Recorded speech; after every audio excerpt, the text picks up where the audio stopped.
Hello everyone and welcome back to the channel. It is currently June 29th, 2024, which means it is time to go over my pickups for the month of June.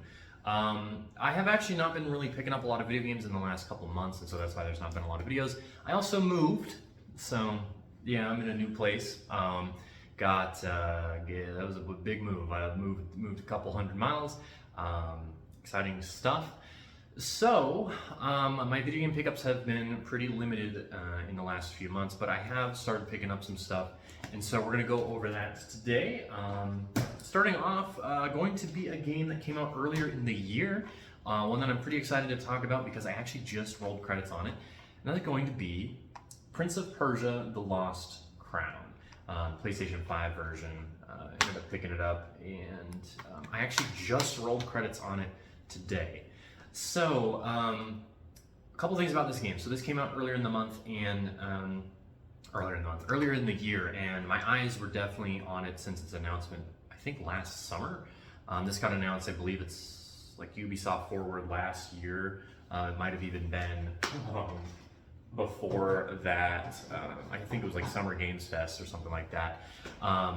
But I want to just straight up say it is a great game. I just finished it. It has extremely awesome platforming and action combat, and it's such a satisfying game to play. Visually, it looks gorgeous. It is by far some of the best art design I've seen in a game in a long time. I mean, even this screen alone is enough, I think, to demonstrate that. But you know, I didn't have really high expectations for it or low ones. But I remember the initial reveal for it was definitely kind of strange.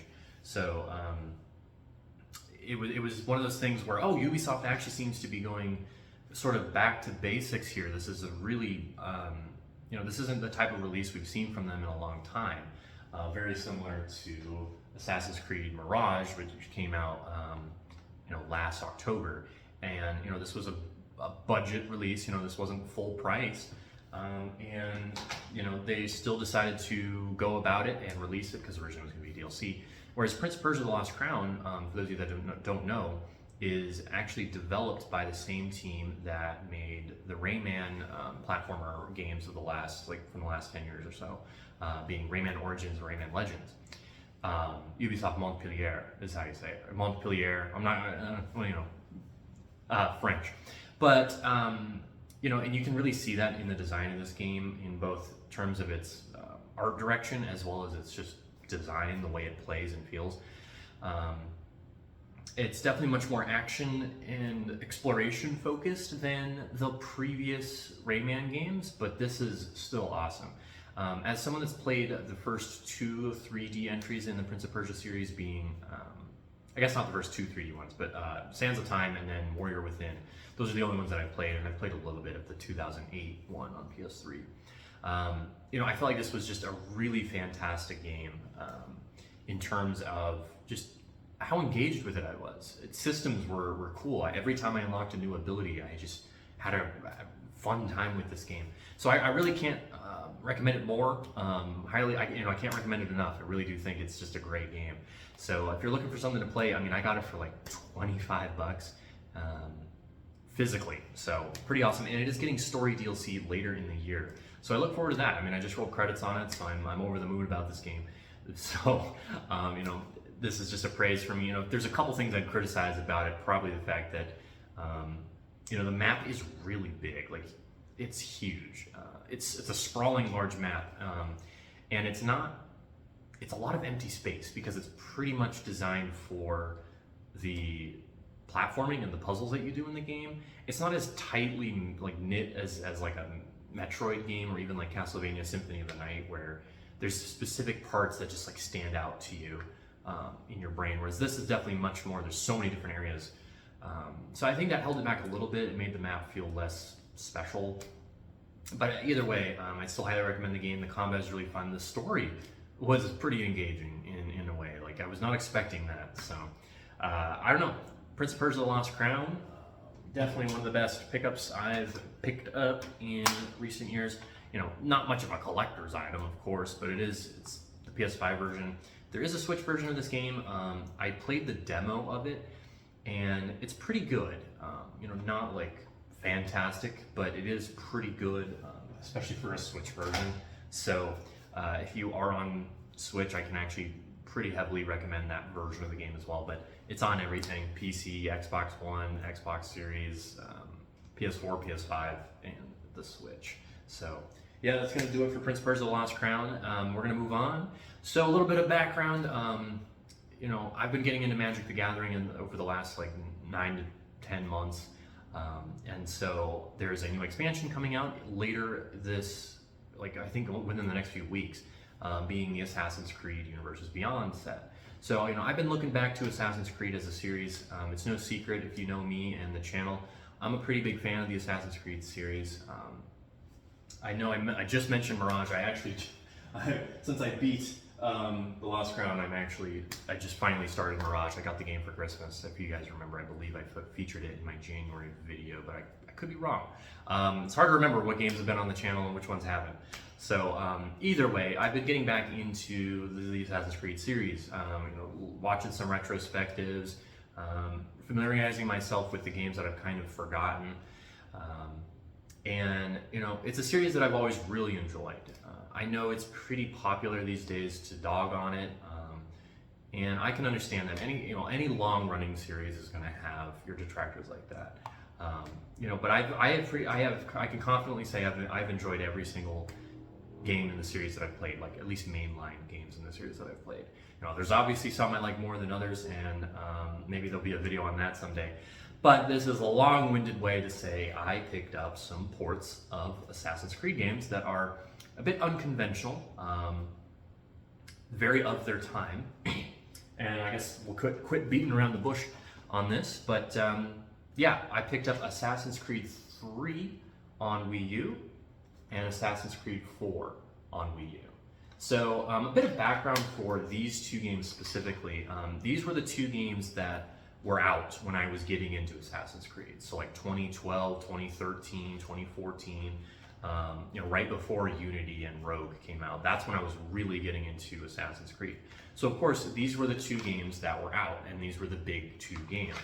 So, you know, the thing about them that I look back at them very fondly. They're games that I think about and remember, you know, just being kind of amazed by them at the time. Assassin's Creed 3, of course, being set during the American Revolution made it stand out to me, and then Assassin's Creed 4 came out, and I remember it blew my mind. I remember seeing that game for the first time and just being like amazed. It was open world, there was pirate ships, combat, a bunch of exploration, a bunch of things you can do. And I originally played Black Flag on 360. So, you know, I played this game to death. I think I nearly 100%ed it. This is not actually the original case because I had to put the multiplayer disc in there. But Black Flag, you know, I would easily consider Black Flag to be in the top echelon of my favorite games of all time. I adore Black Flag. And so, of course, it got a Wii U version because famously, Black Flag was the first cross-generation Assassin's Creed game. So it released on Xbox 360 and PlayStation 3, and then had a cross-generation release, I think a month or so after it came out, on PlayStation 4 and Xbox One. I don't own the Xbox One version physically, but I do own the Xbox One version. So Black Flag is a very near and dear game to me.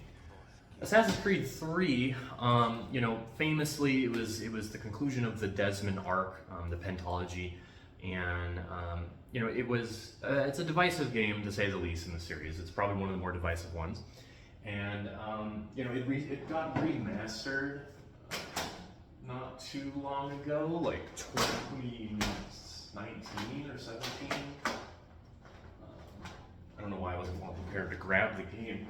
But it did get a remaster on PlayStation 4 and Xbox One, and then Nintendo Switch. So, kind of weird. But no, we'll go back to talking about the Wii U versions of these games. So, I always wanted to play Assassin's Creed 3 and 4 on Wii U, and I just never did. You know, there was no point.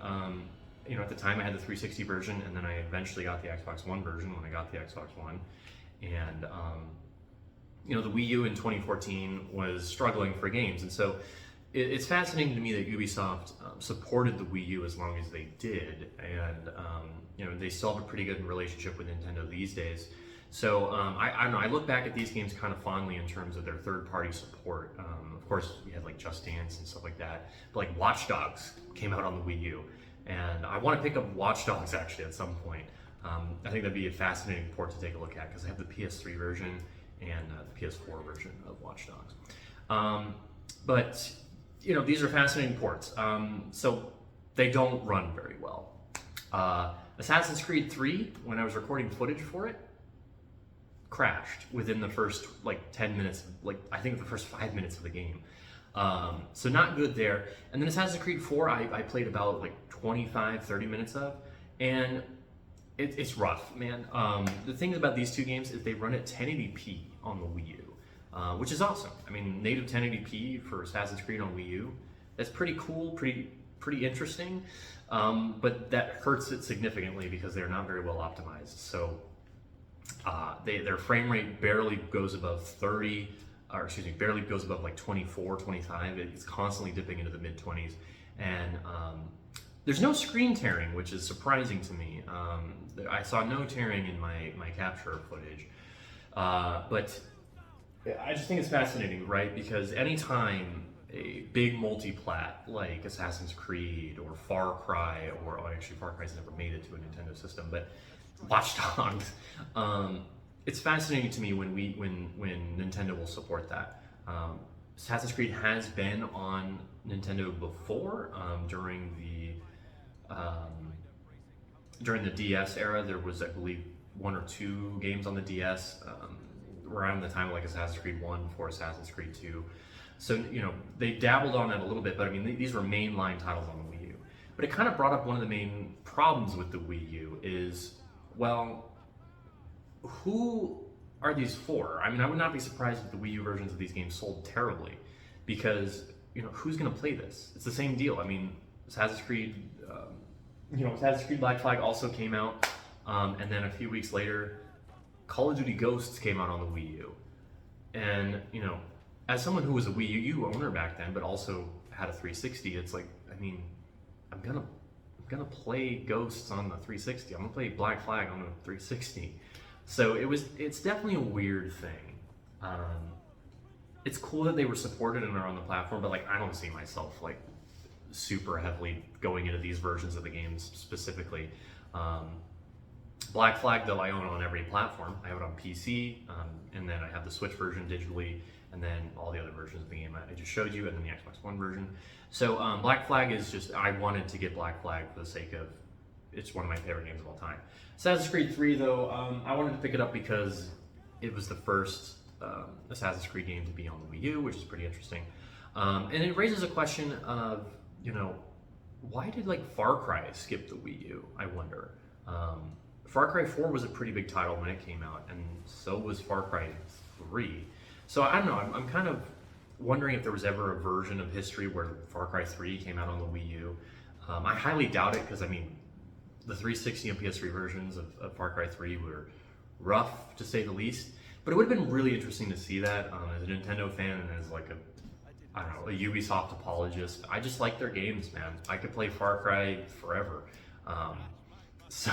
And same with Assassin's Creed. I don't know, I eat that shit up. So, yeah, pretty light on pickups this month, but I found them pretty interesting.